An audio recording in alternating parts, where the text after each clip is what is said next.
Bonjour, je fais une petite vidéo suite à une interaction avec certains membres qui m'ont écrit des messages par rapport à ce que je pense avec les diamants. Je rappelle que il y a des clients qui se font taper actuellement, attirés par du staking à 10% par an ou plus, et puis qui se font détourner leurs capitaux avec par moment des domaines extrêmement perfectionnés, des noms de domaines proches de banques connues, et c'est extrêmement perfectionné, donc il faut faire attention. Mais je pense que l'univers des diamants est beaucoup plus dangereux que celui des cryptos, même si je suis totalement admiratif, encore une fois, des hackers et de tous ces gens qui jurent du pognon. C'est impressionnant, là. C'est le Far West encore aujourd'hui, malgré tout ce qu'ils peuvent raconter, c'est comme le Far West, il y a énormément d'affaires, on va dire, chaque année. Mais dans les diamants, c'est un peu plus systématique, parce que c'est beaucoup plus simple de scammer les gens, en fait. Et le paradoxe, c'est pour ça que je fais cette vidéo, c'est qu'une fois qu'on connaît comment marche les diamants, c'est très compliqué de se faire scammer. Donc il faut soit ne rien y commettre, soit être teubé, quoi. Donc il faut faire beaucoup de pédagogie, parce que la personne qui connaît les diamants, généralement, elle va juger à qui elle a affaire en face, et si tout de suite elle va repérer si le mec il sait ou pas, et après c'est très rapide pour mettre en place des arnaques. Donc je vous lis le message que j'ai reçu. Merci pour le contact et l'ensemble des informations. Alors c'est une personne qui a regardé les vidéos que j'ai fait sur l'utilisation et l'intérêt du diamant. Je vais aller en vert pour voir comment les choses se passent sur place, les prix d'achat possibles, les certifications proposées.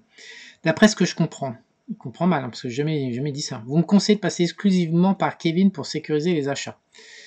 Alors, je conseille, je le redis une deuxième fois, même si ça fait que 2 minutes que je parle, je conseille de ne pas se faire arnaquer dans l'univers des diamants.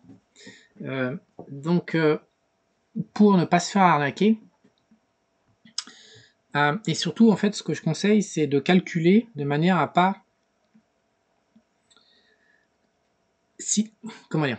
Les gens qui connaissent pas les univers vont claquer de l'argent et après se retrouvent avec des prix d'achat qui sont trop élevés, et quand ils revendent, ils perdent. Et alors, c'est toujours la faute de quelqu'un d'autre. Alors qu'en réalité, c'est leur responsabilité, leur culpabilité. Donc, je conseille de calculer au mieux de votre intérêt. Donc, si vous trouvez des solutions meilleures que Kevin, mais utilisez cette solution qui est meilleure que Kevin. Nous, à notre connaissance, on n'en connaît pas. Maintenant, ça peut quand même arriver. Il y a quand même un certain nombre de gens qui... Alors, pourquoi ? On va expliquer. Par exemple, en Europe, généralement, si on va en vert, la certification, c'est HDR. Mais c'est pas certifié GIA. Donc imaginez que dans le futur, vous voulez vendre... où sont les centres d'achat de pierres précieuses, de bijoux, de machin ? En Inde, en Thaïlande, Bangkok est une des places mondiales tournantes des pierres précieuses. Les Indiens sont devenus numéro 1 devant les Juifs dans le volume, pour la taille, pour tout un tas de trucs. Aux États-Unis, c'est le premier marché d'acheteurs finaux. Donc, que respectent, la question que vous voulez vous poser, c'est que respectent, pour évaluer une pierre, ces gens-là, les Américains, les Indiens, les commerçants qui traitent avec le monde entier en Thaïlande, il y a aussi énormément d'achats à Dubaï. Que respectent ces gens ? Mais ces gens-là, ils respectent le GIA. Vous allez à Anvers tout seul, vous demandez à faire certifier une pierre, on va vous la faire certifier par HDR et elle ne sera pas certifiée GIA. À votre avis, quand vous allez voir la revendre, sa valeur marchande, sa liquidité, elle va prendre un jeton et le prix qu'on va vous proposer va être inférieur. Pourquoi ? Parce que vous avez été tout seul en vert à faire certifier. HDR, c'est très bien, mais c'est pas suffisant. Donc après, évidemment, il faut avoir les connexions, ça coûte du blé, ça prend du temps. Pour faire certifier correctement la pierre, c'est d'abord GIA, après HDR. Donc, à notre connaissance, avec Kevin, on en parlait aujourd'hui, on ne connaît pas de gens en France qui font une certification GIA qui se transforme ensuite en HDR avec le blister, comme j'expliquais dans ma vidéo récemment sur l'inflation. On n'en connaît pas, peut-être qu'il y en a qui le font, mais à notre connaissance, personne ne se fait chier à faire ça. Parce que, mais à la fin, qui Alors après, vous avez, ouais, lui il est moins cher. Mais oui, il est moins cher, il est en train de te la mettre, parce que t'as une valeur maximale. Si tu veux maximaliser une pierre, c'est un actif. Donc la facilité de revente est extrêmement importante. Enfin, de mon point de vue, le point de vue de Kevin, il n'y a aucun problème, enfin, il n'y a aucun doute, quoi. C'est plus on maximise les chances de ce côté pour obtenir un bon prix auprès d'une pierre, et meilleur c'est. Donc, derrière l'attrait, derrière les promesses commerciales, derrière les prix de façade, il y a des choses qui se payent ou qui se payent pas. Il y a des enjeux, il y a des arbitrages, mais l'univers du diamant, il est suffisamment codifié pour que à 5% près, vous sachiez à peu près où vous mettez les pieds. Il y a le rapport, il y a ces certifications. Voilà. Donc après, il y a la marge du commerçant, généralement qui est de 5%, ça varie, mais voilà, il y a des mecs qui vont prendre 10, il y en a qui vont prendre peut-être 4, je sais pas, mais voilà, il y a une marge de manœuvre de 5% au grand maximum. Mais si vous avez affaire à des gens soucieux d'un commerce durable, équitable, il n'y a pas trop de marge à interpréter. Donc à partir du moment où quelqu'un arrive et vous met dans la tête des écarts importants, et puis que vous êtes tout seul en face de ça, invariablement ça se termine par une arnaque et c'est vous qui payez à la fin. Donc, ensuite, comment on chiffre? Donc moi je le dis, toute cette histoire de diamant, je la fais à cause de la CBDC, sinon j'aurais pas fait cette histoire de diamant. Et l'Europe, pour l'instant, n'a pas fait marche en arrière vis-à-vis de la CBDC.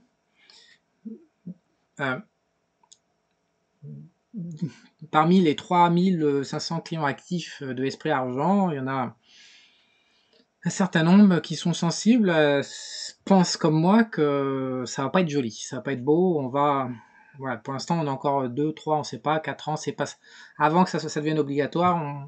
Moi je fais partie des plus optimistes, c'est-à-dire que je pense qu'on a 6 ans au moins avant que ça soit obligatoire, 6 peut-être 7 ans. Il y en a qui pensent que ça va arriver beaucoup plus tôt, il y a beaucoup de bruit sur le net français, comme quoi ça démarre à la fin de l'année 2025, bah. Chacun son bordel, il s'agit de futur, je rentre pas dans les débats. Rendez-vous en fin 2025 ou en 2032, et on parlera de toute façon, c'est un thème qui sera sur la table en permanence. Mais le diamant, c'est comme immobilier en fait. Quand le mec il va passer 100 heures à chercher un bien, puis, je sais pas, 200 ou 300 heures à le retaper, qui compte pas ses heures, qui compte pas le pouvoir d'achat, qui ne fait pas une évaluation de ce qu'il a dépensé, de ses prix de revient, et qu'après, en plus, il fait une plus-value, alors que son travail n'est pas pris en compte, et donc ça taxe son temps et son énergie, puis qu'après, il nous sort des chiffres de rentabilité. Non, la vérité, c'est que la plupart du temps, de nombreuses opérations immobilières sont pas si rentables que ça, et actuellement du moins. C'était pas vrai de ma génération dans les années 90 où les mecs c'était même le meilleur business qui pouvait être fait. Aujourd'hui ça ne l'est pas. Donc si on part à Anvers, il y a un coût de transport, alors ça peut être de l'avion, du train, de la bagnole, de l'essence, il y a de l'hôtellerie. Combien on va faire pour explorer Anvers si on ne connaît pas la place d'Anvers? Je sais pas, 2, 3, 4 jours, 5 jours, imaginons qu'on fasse 3 rendez-vous par jour, on va peut-être faire 10, 15 pour à peu près se situer au niveau des prix. Donc c'est 3, 4, combien c'est la nuit d'hôtel? Peut-être 150 balles. Après, il va falloir bouffer matin, midi, enfin midi et soir peut-être. Donc là, je sais pas combien ça coûte Anvers la bouffe, mais j'imagine qu'on doit bien s'en prendre pour 75 balles par jour. Donc là, on est à 225, on est à quoi? 3 nuits, plus que ça, 300, 600 avec l'hôtel, 700. Le transport, il faut rajouter peut-être 200. Le temps, 3 jours de travail, combien ça coûte? Donc là, tout de suite, on est à 1000. Si le gars, il veut mettre 10 000, il veut acheter 2 diamants pour rester sous 5000, il veut mettre 10 000. Il a déjà 1000 de frais à vouloir le faire lui-même, juste comme ça, juste pour démarrer.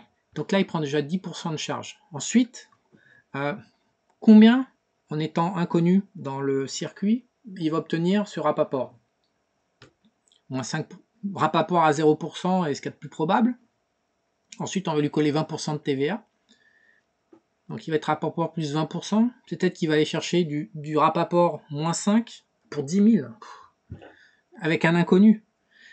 Donc il va sortir du Rapaport, allez, plus 15 ou plus 20. Plus les 1000 de frais, par rapport à 10 000, il a Rapaport plus 30. Il y a absolument zéro chance qu'il puisse s'en sortir vivant. C'est une perte garantie à la revente de sa pierre, à l'échelle internationale ou en France. Donc, les questions, c'est ce que j'ai répondu. Moi, je m'en bats les couilles. Kevin, d'après ce que je comprends, vous me conseillez de passer exclusivement par Kevin. Non, j'ai répondu, l'exploration devient rapidement impossible. Hein, si on met 10 000, l'exploration devient rapidement impossible en pourcentage à compenser par soi-même. Je conseille de vous calculer au mieux de votre intérêt. Je ne veux pas que les gens perdent à cause de moi, en fait. C'est ça mon intérêt. Donc moi, je sais qu'avec Kevin, ils vont pas se faire mal. Donc je dis que je sais qu'avec... Alors au début, j'avais peur, je connaissais pas Kevin. Donc aujourd'hui, il y a 40 personnes, il y a... Je vais pas dire les chiffres qui ont été traités, mais suffisamment pour que Kevin, s'il avait dû faire des conneries, il les aurait déjà faites. Donc aujourd'hui, c'est vrai que j'ai confiance dans Kevin. Donc vous pouvez me dire, c'est quand on a confiance que les escrocs sont affaiblis leurs clients et se mettent en route. Il est patient alors, c'est vrai, peut-être qu'il joue le long run et qu'il attend son heure tapis en faisant le professionnel irréprochable, ou peut-être que c'est réellement, comme dans toute profession, le top 1% des mecs qui déconnent pas et qui font leur job correctement parce qu'ils ont décidé qu'ils allaient faire ça et ils veulent le faire de manière droite. Peut-être que vous avez raison, je devrais quand même me méfier, rester parano, ou peut-être pas. En tous les cas, jusqu'à présent, la manière dont travaille Kevin, c'est cohérent avec le marché, avec les fondamentaux du diamant. Il y a aussi du service, parce que si vous voulez faire certifier en GIA, puis ensuite votre pierre de GIA, vous devez la faire certifier en HDR, comment vous faites si vous êtes tout seul? Concrètement, comment vous faites? Ensuite, il y a les livraisons. Comment vous récupérez votre pierre? Comment on fait? Donc tout ça, c'est des coûts cachés. Donc certaines personnes ne vous en parlent pas. Et puis à la fin, vous découvrez que vous avez dans les mains une pierre que vous avez surpayée. Je vous dis régulièrement, quand c'est pas les faux, parce qu'en fait aujourd'hui le grand art ça consiste à fourguer des faux à des gens qui n'ont pas la capacité à reconnaître si c'est une vraie ou faux. Donc là la perte est totale, mais ce qu'on voit régulièrement, c'est des pierres qui sont survendues en fait. Elles sont vendues à un tel prix que c'est impossible de récupérer, et survendues, c'est-à-dire la perte immédiate de revente, ça va chercher entre 30 et 50%. Donc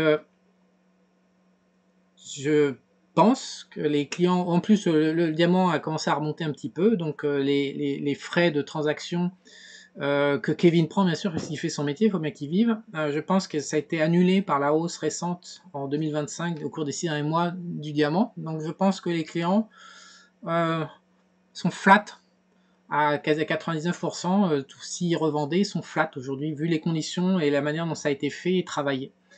Maintenant, je vais pas mentir, je n'en parle pas en public, mais dans le diamant, il y a une notion de taxation qui est très importante, qui fait que ça peut rapidement se transformer en perte ou en gain. Donc il y a 2 points majeurs dans l'univers du diamant à respecter.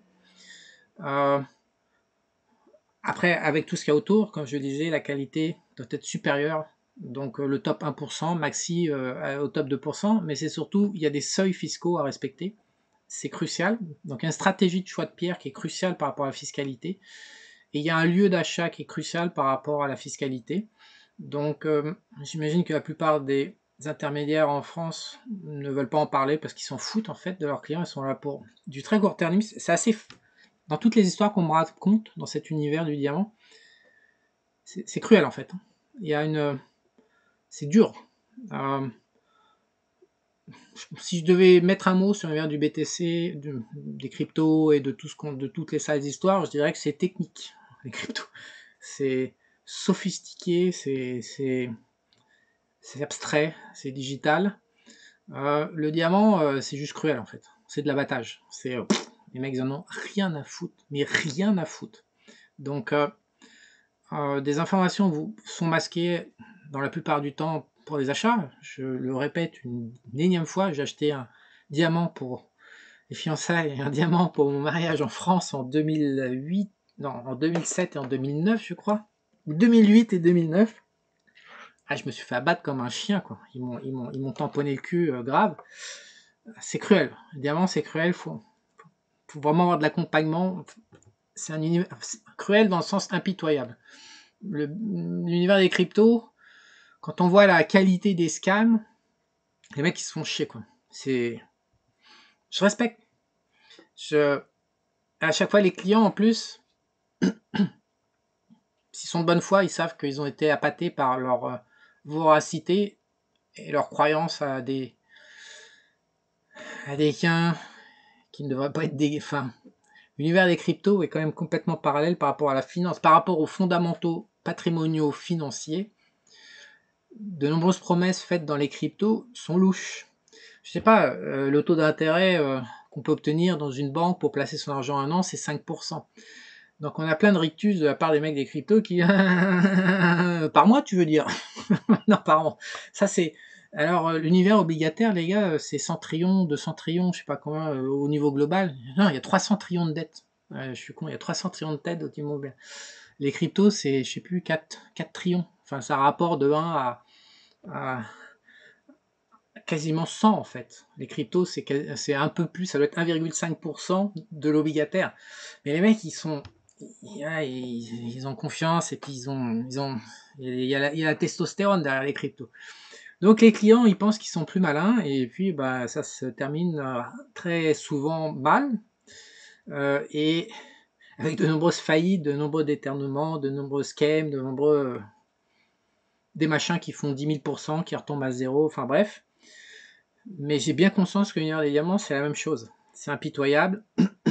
Je pense qu'il faut de l'accompagnement.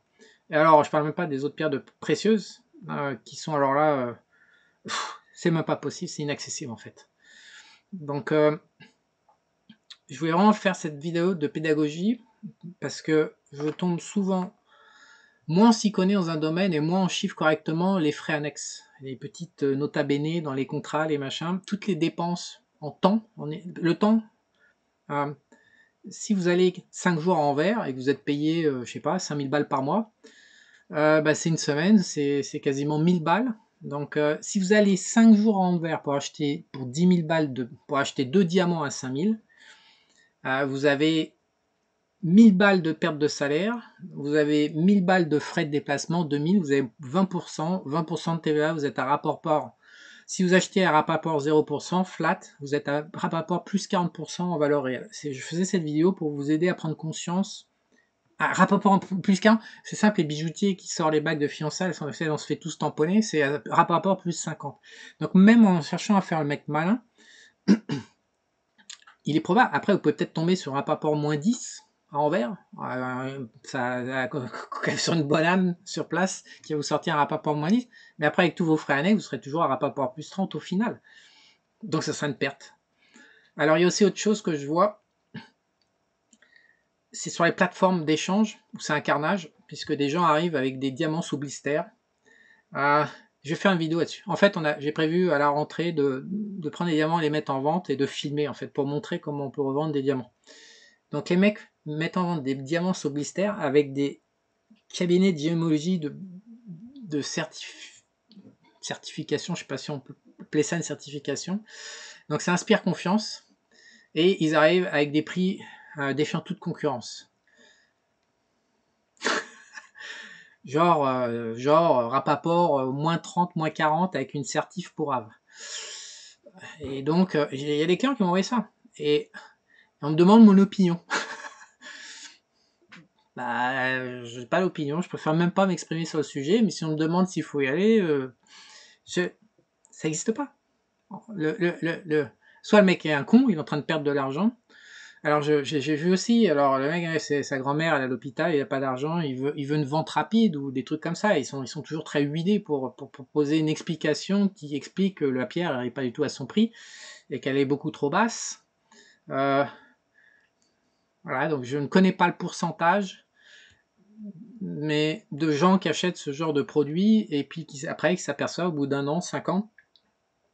En tous les cas, on touche pas à ça. Tous les clients qui veulent bien m'écouter, je leur dis de pas toucher à ces trucs-là.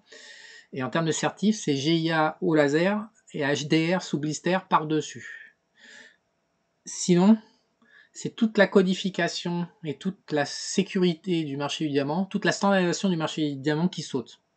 Enfin, toute la garantie de la standardisation du marché du diamant qui saute. Donc si vous n'avez pas cette double certif, c'est même pas discutable. Donc Beaucoup veulent croire au Père Noël. Je pense que le Père Noël est assez sadique dans son genre, dans cet univers, parce que c'est trop facile en fait. C'est trop facile. Donc j'espère que cette vidéo vous alertera. Et c'est dommage parce que je, ma vision c'est que le diamant va devenir très très très utile dans pas très très très longtemps. Voilà.